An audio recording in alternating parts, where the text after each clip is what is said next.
The first question would be to learn a bit more about you. If you could introduce yourself and describe a bit about your role, accountabilities, responsibilities, and who you tend to work with, that would be really interesting. Okay. My name is Logan Skinner. I'm the partnership director at two radio stations, the Bridge FM and WYGS radio stations. They're small market Christian radio stations in Indiana. I work with all sorts of partners, medium to small size businesses, nonprofits, and religious churches. I've been doing that for about 2 years. And I also manage our social media accounts and have started doing that a lot. But my passion is in research and AI incorporation. Through marketing, I'm able to really engage all of that. Oh, you're completely fine. Good. Thanks so much. That's really interesting. And bringing the focus on using organic content campaigns or the future of organic content campaigns as the foundation for growth strategy. Could you describe when was the last time you had to implement one? And can you share more about that time?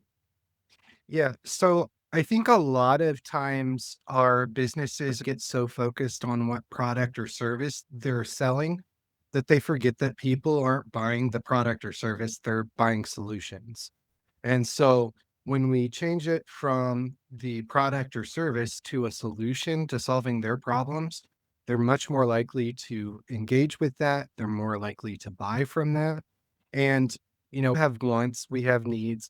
And so there are certain things that are just going to sell. People going to the grocery store, they're always going to buy certain things.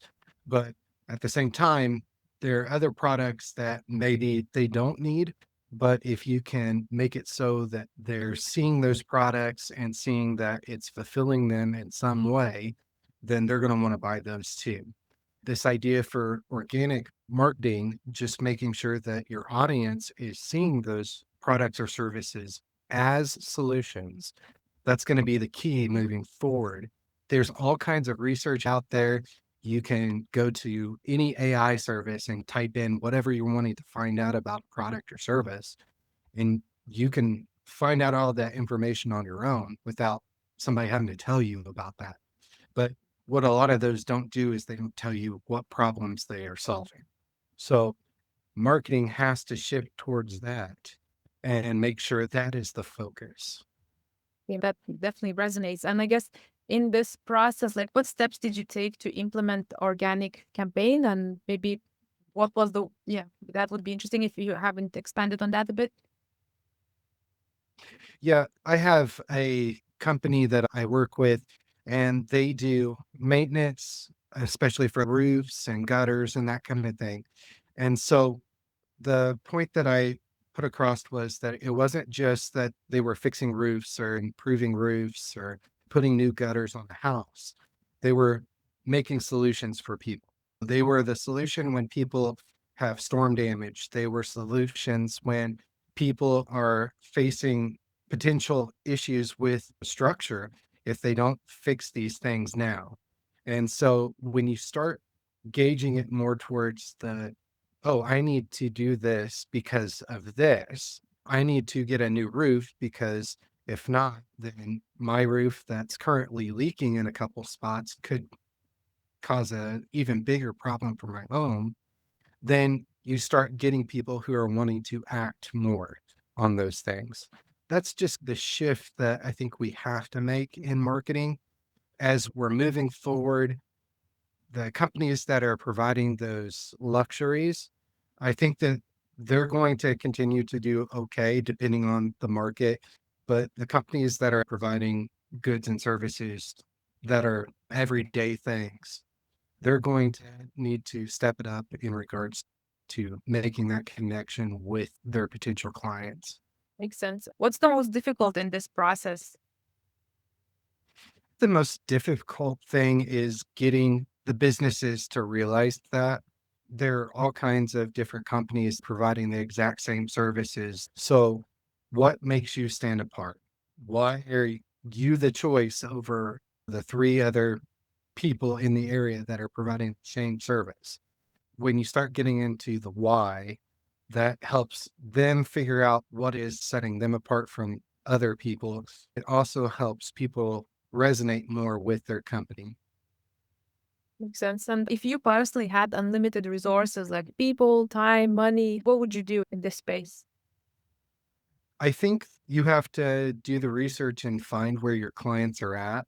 For a lot of smaller businesses, they don't even know where to start. With marketing, sometimes it feels like you're just casting a net and hoping that something sticks. Now, with a lot of research and AI support, you can find exactly who you need to target through those means.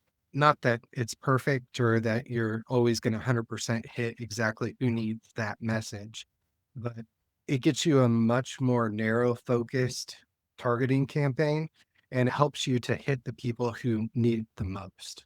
And so that's when you start seeing a lot more return on investment as far as marketing goes. And it just helps so that people aren't so inundated with information. I talk often about how people scroll the height of the Eiffel Tower every single day on their phones.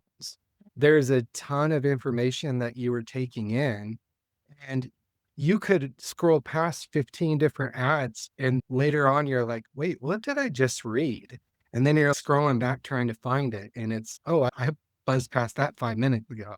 It takes us a while to make sure that we're hitting on the people that we need to target, the content that we need to target, and making sure that solution is there. When people are struggling with something, they need solutions. They don't need products, they don't need services, they need solutions for what is going on right.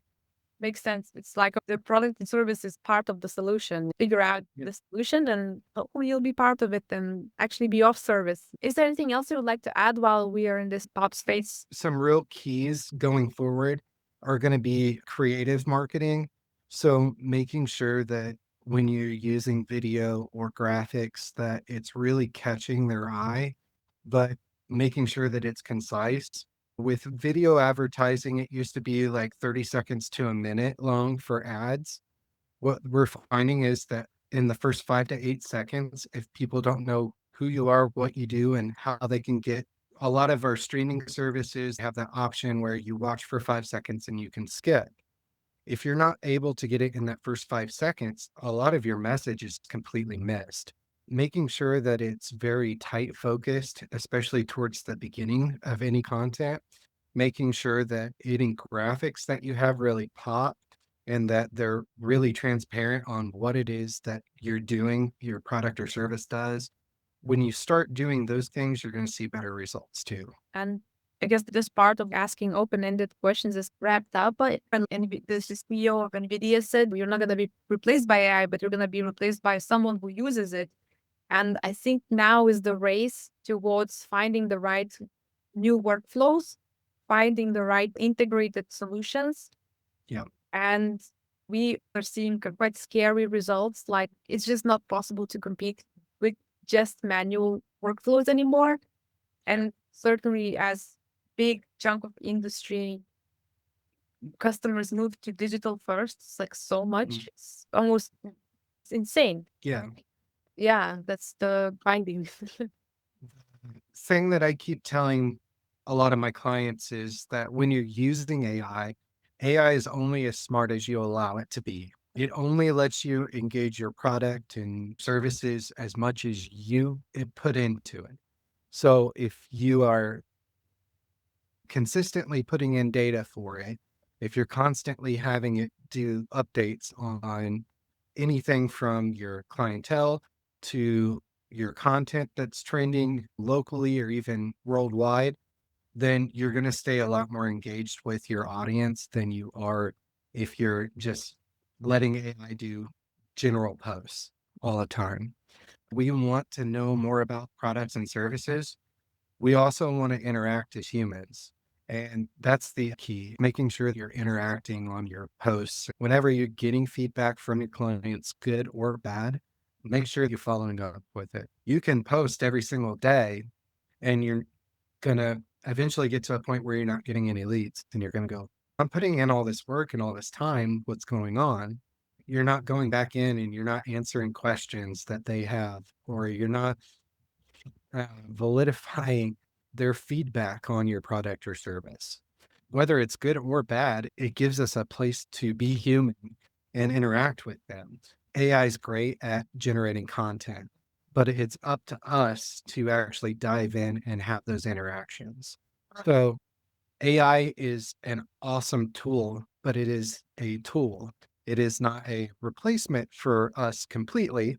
It's just something that we can use to better ourselves and Or make it so much faster and easier. thanks so much for your time and taking time to share your feedback and insights. It's quite invaluable. We'll reach out when there's a campaign, something like that. And thanks so much for being here.